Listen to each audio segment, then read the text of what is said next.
Hi there everybody, today we're going to look at solving equations by completing the square. Now completing the square is another video in itself, but ultimately it's another technique to solve a quadratic. Alright, so we've looked at quadratic solving equations by factorising, we've looked at quadratic equations solving by using the formula, but of course completing the square is another way of kind of approaching it. Okay, so let's have a quick look in terms of what we need to do. In terms of how we complete the square. All right, so by completing the square, just a recap, but by all means, please look at another video in terms of completing the square for additional practice on it. We're looking at the value of the x. Okay, that's the starting point. Excuse me. So we've got 4 in the middle, and we're going to half that, which is going to give us x plus 2 squared. And then because it will give us 2 squared, we need to take away 4 and take away 3, so it's going to take away 7. All right, so the way we look to complete the square is what's 2 squared, what's 4, or what do I need to do to get to minus 3? Well, I need to take away 7, which is what this has kind of come. All right, so by completing the square, I've gone from this to this. All right, now if I then need to solve it, what I need to do is basically say x equals. So this is now just rearranging this. All right, so rearranging this, I'm going to take the minus 7 across, and it's going to plus. Okay, so you've got this. All right, no, that should be a squared. It's come out a little bit wrong. So x plus 2 squared equals 7. To get rid of this squared, which looks a bit like a 2, I need to square root it. All right, so therefore I'll leave the x plus 2 and then I square root it. And it's this bit that you need to be wary of, because of course, when I square root the 7, it's going to give me potentially two solutions, a plus and a minus. All right, a plus and a minus. All right, so leave those as they are, because it's going to give you one or the other. And then, of course, the final step is to take away the 2. All right, so minus 2 plus square root of 7 is one solution, and minus 2 minus square root of 7 for the other one. And you'll notice we're leaving it as surds, all right, because it's going to be in a higher paper, so we expect you to kind of potentially leave it like that. Now, it doesn't say in the question necessarily to leave it as decimals or not. So if it does actually leave it decimal, then of course we're going to have to put in our calculator and see what you get. And of course from here, you can see that's what you do if you put it into a calculator. All right, so you get two solutions, all right. But if you're asked to do it by completing the square, then of course you need to do completing the square, which is what this is. All right, let's have another look at a few other ones where maybe it's a little bit more complicated, and normally the complexity arrives in when the coefficient of x squared isn't 1, it's bigger than 1, and you have to kind of deal with it. All right, so sometimes you can divide through by it, sometimes you can't. All right, so let's have a look at this one over here. So you've got 2x squared plus 12x minus 5.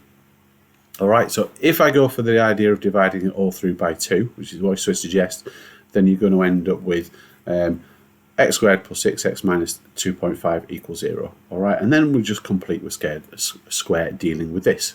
All right, so that's what we can do. So complete the square dealing with this. So you've got x plus 3 squared. All right, take away the 9 because it gives us a 9, and take away the 2.5. All right, so that's going to leave us with x plus 3 squared minus 11.5.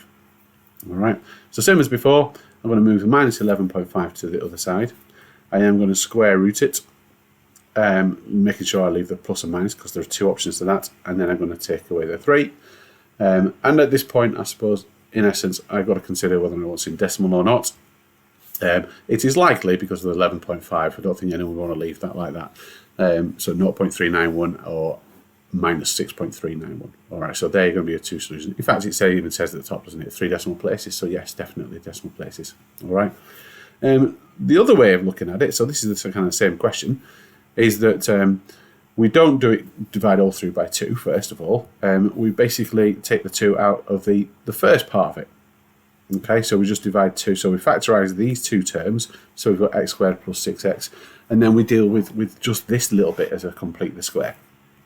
All right, so if I complete this little bit over here, so you've got x squared, x plus 3, so half the 6 plus 3, take away 9. All right, because there's no number as part of this. Take away 5. And when you look at that very, very carefully, that's very, very similar to what we've kind of got over here.